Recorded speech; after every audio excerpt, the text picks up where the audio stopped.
The Hard Thing About Hard Things: Building a Business When There Are No Easy Answers, by Ben Horowitz.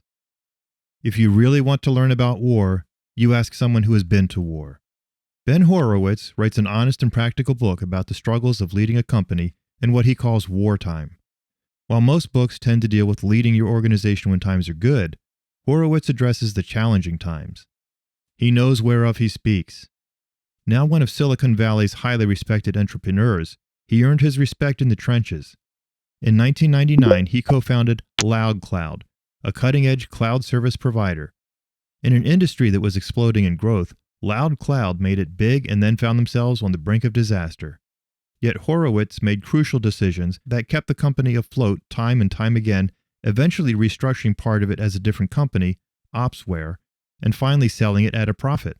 In his book, he tries to give practical advice specifically for CEOs of startup companies for making it in a field where there just aren't guaranteed formulas for success.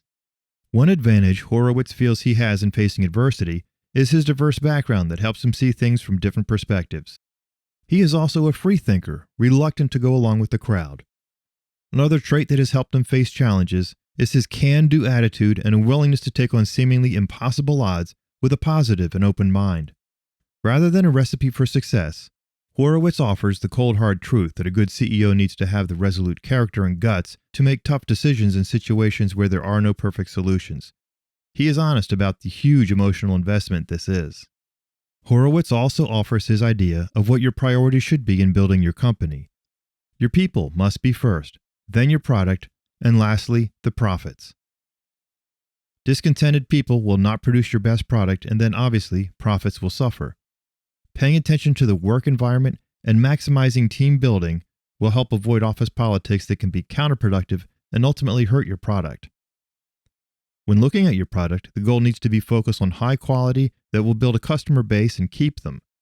In the tech industry, Horowitz quantifies quality, suggesting that a new product in the tech industry should not be slightly better at doing something than the competition, but 10 times better if you expect to make a legitimate run at the market.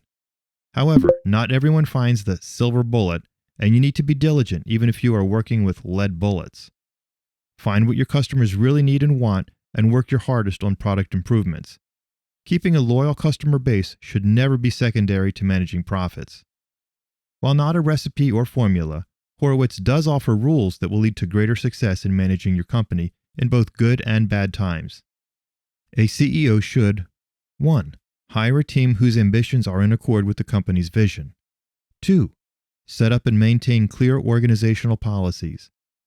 3. Promote and compensate good employees based on unbiased evaluation tools.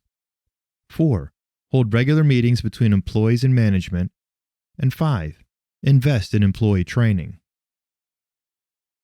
Hiring. When hiring, provide clear job descriptions and find someone that has the needed strengths rather than getting hung up on potential weaknesses.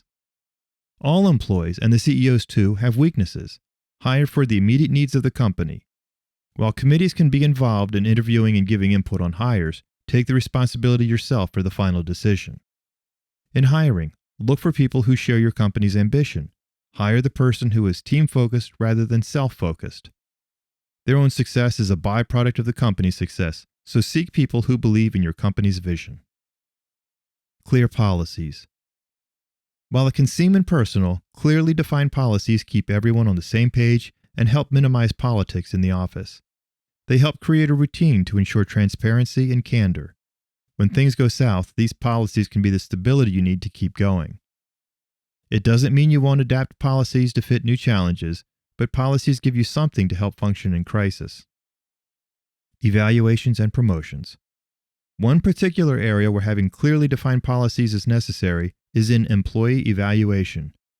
To ensure fairness, evaluations should follow pre-established protocol for frequency and should use an unbiased tool. While nobody loves evaluation, it helps to know expectations ahead of time. Schools, for example, have found that students do much better on projects when they are given a rubric ahead of time. Set up tools to evaluate performance on specified objectives, skills, innovation, and ability to work with others. A pitfall for many CEOs is feeling forced into promoting or compensating based on individual situations, like someone threatening to leave the company. Setting up compensation guidelines and clear evaluation protocol make it easier to avoid being pushed into decisions that might not be fair to other employees or good for the company. Again, policies can safeguard and protect both the employees and the company.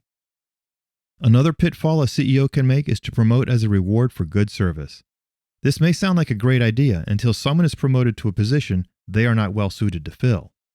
Consider other compensations besides arbitrary promoting. You want to ensure people are in a position that matches their interest and skills. For example, just because someone has served the company with exceptional computer programming skills and shown over and above dedication to projects does not mean that they would make a great project manager. While it would technically be a promotion, you might be setting up that appreciated employee for failure and also putting company interest at risk.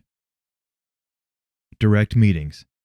Make sure communication is frequent and put it into policy that management and employees have a chance to meet. Meetings allow vision and objectives to be honed and reestablished and give management a chance to hear ideas and suggestions from employees. Communication builds teams. The CEO should also be open and honest with employees, not only in the good times, but in the challenging times as well. This honesty can build trust and rally the forces to do what is needed to weather the storm. Even if layoffs and downsizing are necessary, honest communication makes it easier on everyone. Invest in training. Employee training is easy to overlook. Training can be a specific response to observed shortcomings or a purposeful move toward a new skill. Many CEOs might discount training, thinking it is not worth time away from the job, but Horowitz has found that the time, energy, and money spent on well-designed training is worth it, paying back to the company well into the future. It boosts not only the employee's value to the company, but their sense of being valued by the company. This book does a great job making a multimillionaire like Ben Horowitz seem real. He shares many personal experiences in the book, being humble enough to give honest advice for others facing management challenges. Clearly an interest in making others successful is his goal. His current venture, Andreessen Horowitz, is a venture capital company, purposed to spot and invest in startups in their business ventures. This book is a great one to take with you into the trenches of the business world.